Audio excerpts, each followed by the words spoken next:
મહાશિવરાત્રી પર્વ પણ સાથે છે. આ બાજુ એવા એવા લાખેણા મહેમાનો અમારા સ્નેહી ભાઈ શ્રી શિવાભાઈ કોડીનારથી પધાર્યા છે. શિવાભાઈ સોલંકીને તાળીઓના ગગડાટથી વધાવો. આમ તો દિનુભાઈ વખતથી હમણાં દિનુભાઈ પણ અમને એવી રીતે પ્રોગ્રામ કરાવતા. અને હીરાભાઈ ત્યારે શિવાભાઈનું અમારું એવું, મારી પાસે ફરંટી ગાડી અને રસ્તો એવો સરસ, આગલેદી નીકળીએ ને ત્યારે કોડીનાર પોગાય. મહુવાથી અમારે આગલેદી નીકળવું પડે.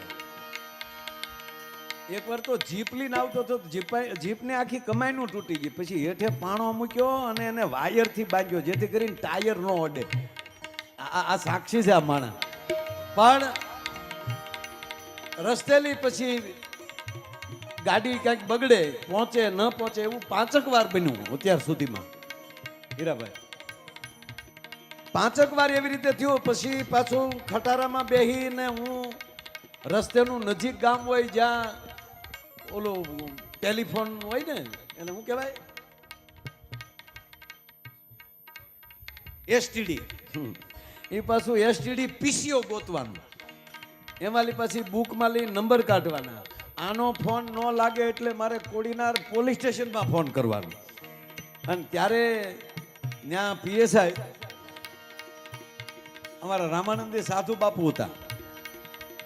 એ પછી પાછી ન્યાલી ગાડી આવે, એ ગાડીમાં મને પાછા પ્રોગ્રામમાં પોગાડે. ઓલી ગાડી જ્યાં બગડી હોય એ બીજી ગાડી વાહે બાંધીને કોડીનાર પોગાડે. આખી રાત મારો પ્રોગ્રામ હાલે ને આખી રાત ગાડી રિપેર થાય. અને આ બધા પાછું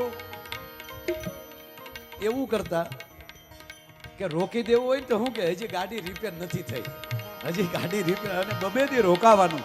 જે આવી જે હાવ હવાયણું કરી છે. એટલે આ બધા જ્યારે અહીંયા સ્નેહીઓ મળ્યા છે,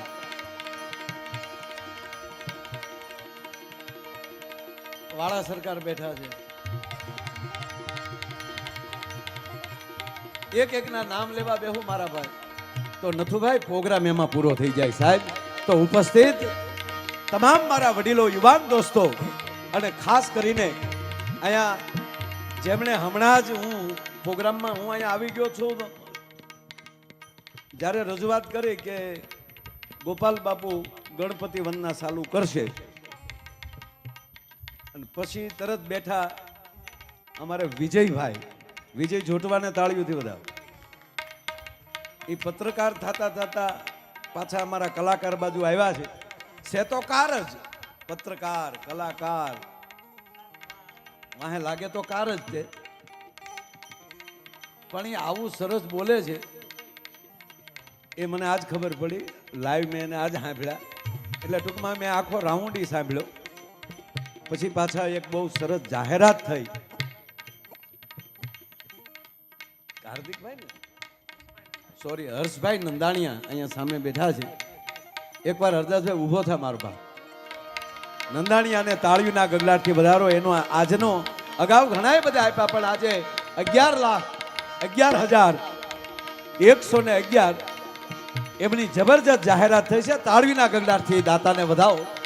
અને ત્યારે ભાઈ માલદેવભાઈને તાળીઓથી વધાવો. સારા શિક્ષક છે, માસ્તર જ ને. અને હું પાછો માસ્તરને ઓલે અહીંયા બેઠો હતો, શું નામ ભાઈ, બાબુભાઈ માસ્તરને ન્યા જ હું બેઠો હતો ખોખોળિયું ખાઈ. એને જાહેરાત કરીને એ આંકડો મને યાદ છે, 11,11,11,11 એમ બોલ્યા. મેં કીધું આંકડો તો 1,11,00,000 થયા છે. મેં કીધું માસ્તર એક આંકડો વધારે બોલી ગયા છે. પણ પછી પાછી બીજી વાર જાહેરાત થઈ ત્યારે એને 111 કરી નાખ્યા. એટલે તાળીઓના ગગડાટથી વધાવો. એટલે આ વાત એ માટે કહું કે હું પરફેક્ટ સાંભળતો થયો. અને એ પછી ગોપાલ સાધુએ સરસ મજાના ગણપતિ વંદના કરી. એકવાર ગોપાલ સાધુ આપણા મહેમાનથીને આવ્યા છે, તાળીઓના ગગડાટથી ગોપાલ સાધુને પણ વધાવો. અને ગોપાલ સાધુએ જ્યાં સુધી ગાયું ત્યાં સુધી શિવાભાઈએ, જગદીશભાઈ કામળિયાએ અને અમારા લાડીલા ભગાભાઈ બારડના સુપુત્રએ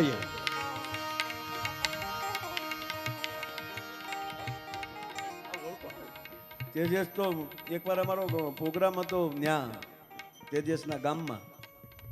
પછી ભગાભાઈને ને મેં કીધું વડીલોને, જસુભાઈની ત્યારે હાજરી, મેં તમે ઘડીક જો આરામ કરવા વયા જાઓ ને તો આ છોકરા ઘડીક આનંદ કરે. અને ત્યારથી લઈને આજ સુધી તેજસભાઈ પણ આયા, એવી જ રીતે જમાવટ કરી. એકવાર એમને પણ તાળવીના ગગડાથી આપણે એમને વધાવી લ્યો. એટલે ટૂંકમાં મન મૂકીને વરહજો.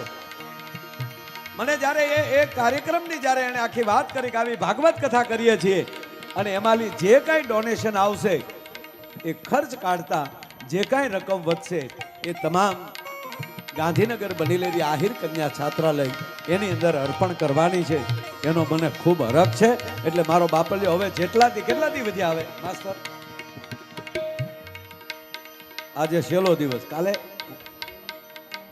પૂર્ણાહુતિ કથાની, કાલે કથાની પૂર્ણાહુતિ છે. એટલે કાલે બપોર સુધીમાં જેને કોટો ફૂટી જાય ને ફોડી નાખજો. અને તમને એ કહું, કોઈને મોટો આંકડો લખાવો હોય ને અત્યારે નો હાજર હોય ને તો અમે વરહદીની બોલી પણ રાખશું, કારણ કે એ દેવામાં આવશે સીધું કન્યા છાત્રાલયમાં. તો વરહદી સુધી તમારી રાહ જોવામાં આવશે, એમાં કોઈ શંકાને સ્થાન નથી.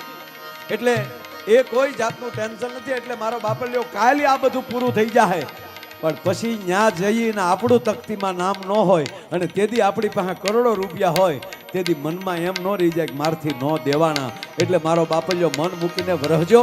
અને આજના કાર્યક્રમમાં હું આવ્યો છું ત્યારે મને હરખ એવો છે. કેવો હરખ છે?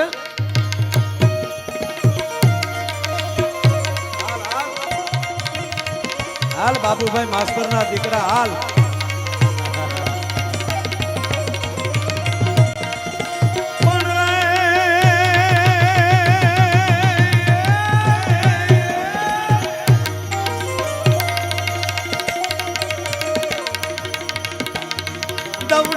ડમકદા દૂર ડમ ડમકત ગહકત મોર મલાર ગિરા.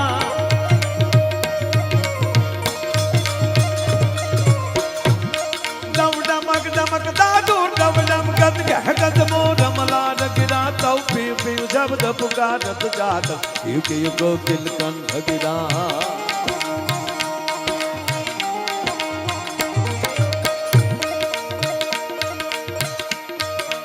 સંત જે છે એ વર્ષોથી આપણે સાંભળતા આવીએ છીએ, વર્ષોથી અમારા તમામ કલાકારો ગાય. અને હીરાભાઈ વર્ષોથી ને હીરાભાઈને તો આ બધા કાર્યક્રમોના શું કહેવાય કે આમ આવા 5-7 માણસ નો હોત ને તો એ સમયમાં કોઈ ડાયરા નો કરાવતું હોત સાહેબ.